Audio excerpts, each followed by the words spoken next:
Welcome everybody to my newest Let's Play, the Uninvited for the Nintendo Entertainment System, the last of the 3 point-and-click adventure games on the Macintosh computer that's been ported over to the Nintendo. So, it takes place basically in modern times like Deja Vu, but it has more of the fantasy, magical aspects of Shadowgate. So, kind of a good hybrid of the two. So we start off, basically we're driving with our sister in this car, a ghost appears in front of us, we swerve to avoid it, and we end up crashing the car. Apparently in the regular Macintosh version, it's your little brother who's with you, but they changed it to sister here. There's a few other examples of changes and censorship that they made in the game. I'll point them out as we go. But speaking of going, if you don't get out of this car in less than 4 moves, well, what's going to happen is it's going to explode, and we'll see our first death. So like Shadowgate Deja Vu, I'll be showing off all the game overs, all the deaths in this game, and I'll be putting down in the video descriptions the ones that I encounter in each episode. So boom, our quest is over before it even began. Yeah, get out of the car ASAP. So we get this little letter here, uninvited. So let's just restart here. And now, like I said, we want to get out of the car. Like Deja Vu though, Deja Vu 2, we're gonna have to open the door, try to move out first. You can't go through the door until you open it. Yeah, so there's quite a few things where you have to open something before you use it in this game. So here we are, the main scene, main setting of the game is this big mansion. So there's a lot of spooky stuff going on in this mansion. So we're gonna look into it here real quick. We're going to open up the mailbox. That's basically going to give us a bunch of quest information. It's also basically the key to getting into the mansion. The doors to the mansion won't open until you take the pendant out of the envelope here. So basically forces you to see what's going on here. Get more of the story. So apparently there's a sorcerer named Dracan, who apparently was very powerful, and but he turned to evil. And someone was going to go and defeat him and end his threat. Didn't happen, but they left behind this pendant. So we're going to take up the charge of defeating Dracan. And that pendant is going to be very, very important. I said most of the game takes place inside this mansion, but there's a backyard to the mansion, and in that backyard is a maze. There's a whole bunch of zombies in the maze, and you have to use that pendant to scare them off. So let's just close the envelope and close the mailbox, leave things as we found them. So, when we read that letter, we saw that it was to Master Crowley, and that's a reference to people think the occultist Aleister Crowley. So they kept that name in there, but apparently the initial address of this they had was 666, but the number of the devil, but they took that out here. So we saw some paintings there, one's with an eagle. There's going to be a puzzle later on in that maze that I mentioned earlier. It's going to involve an eagle, a cat, and a snake.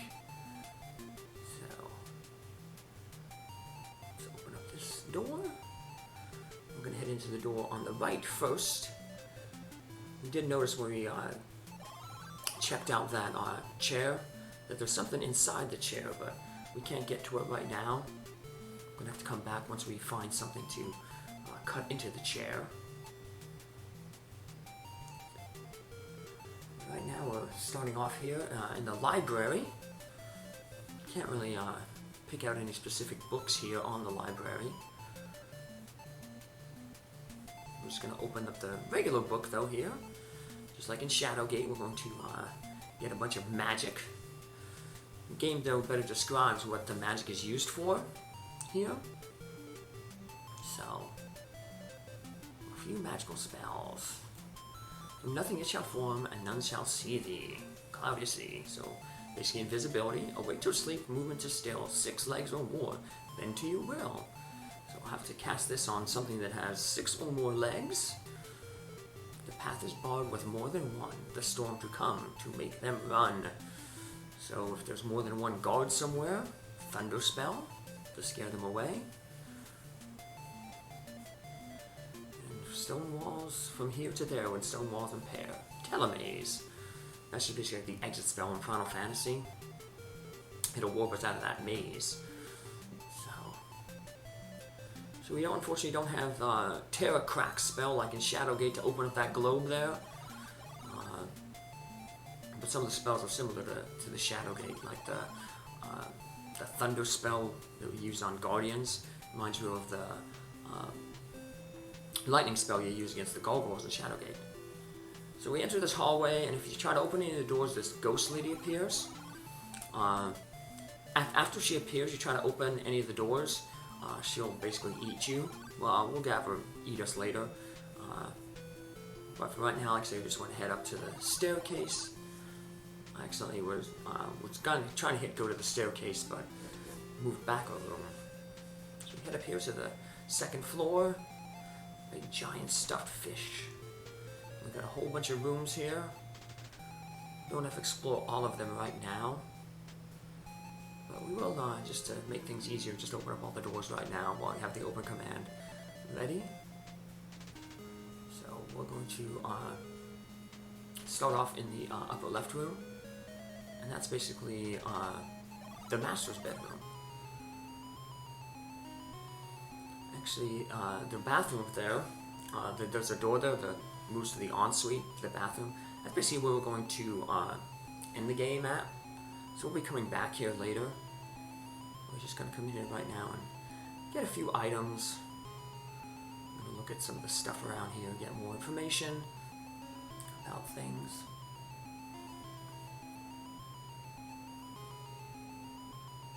A small reading lamp.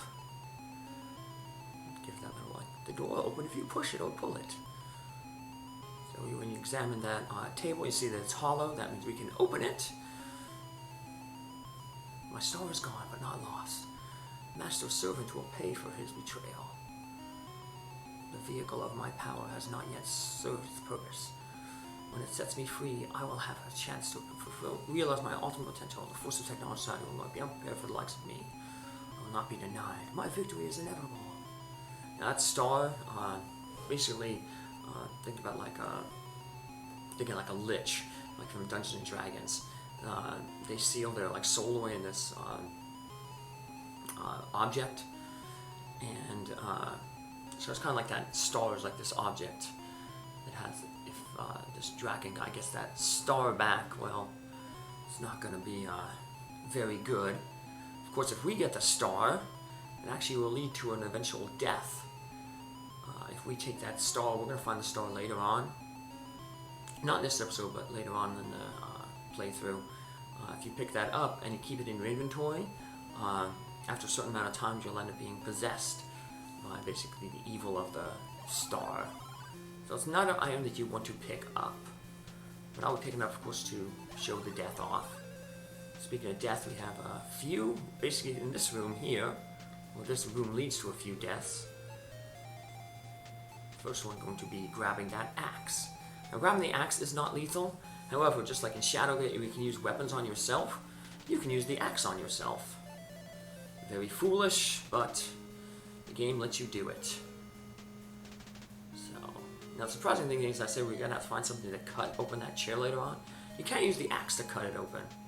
And the weird thing is, the thing you're going to actually break with the axe later on in the game isn't something you would kind of expect. So, spoiler, you break a cookie jar with the axe. You get a hammer or something instead, but yeah, they give you an axe here. So, yeah, don't play with the axe. We do need the axe though, like I said, eventually we're going to have to break that cookie jar to get the cookie inside that we needed. And here's another place where we can experience a death, a game over.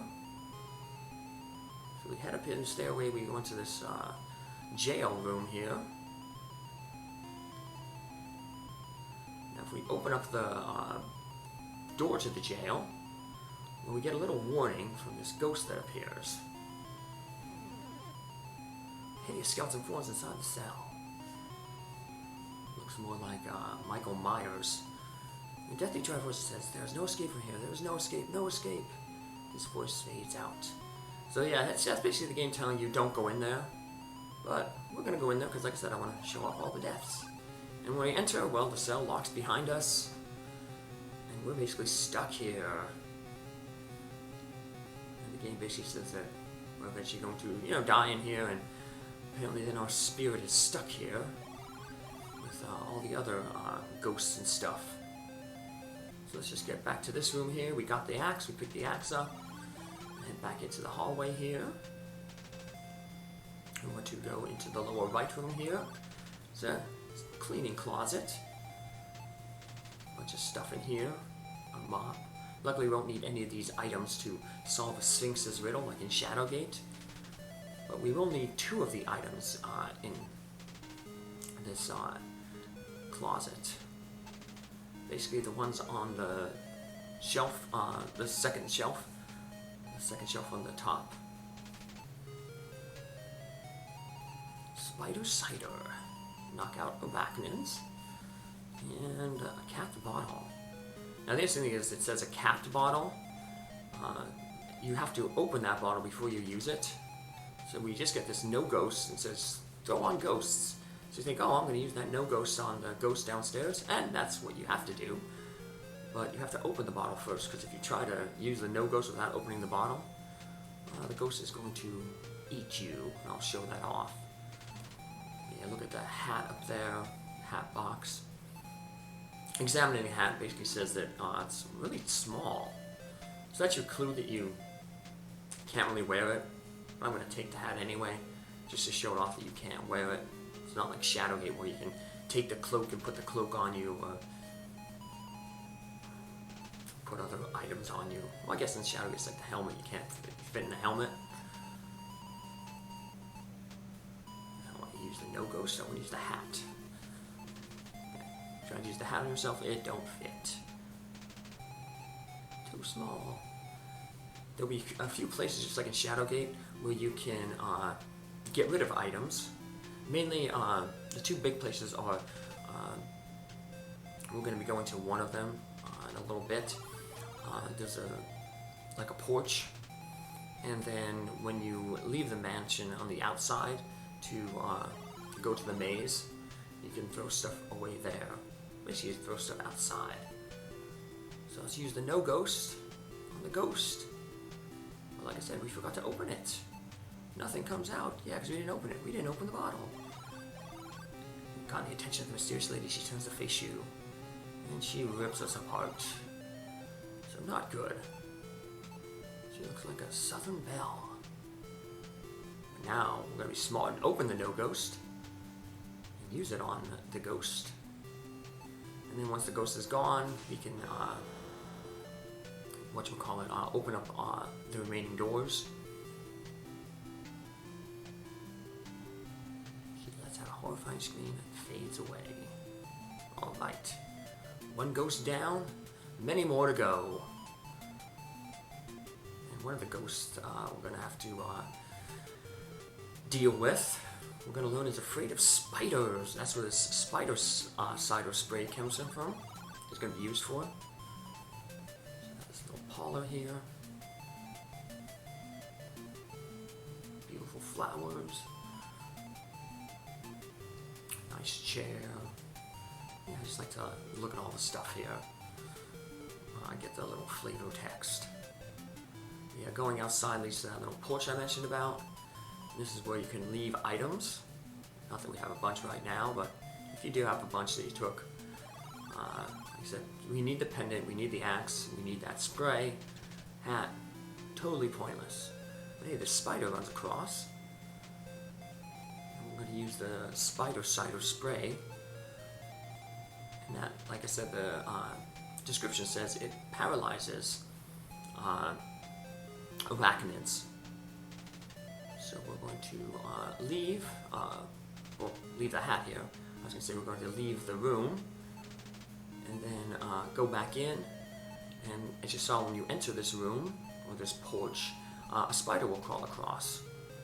But now that we've put the spider cider on the railing, it's going to paralyze the spider and allow us to take it. Which is good because, like I said, a ghost later on is going to have arachnophobia. So we'll get rid of it with we'll paralyze it with fear with a paralyzed spider. So let's take that spider, put it in our inventory, and then we'll head back out to that main hallway where we'll start our next episode. Which door are we going into? Well, find out next episode. Have a good one. Take care. Thanks for following along. Bye.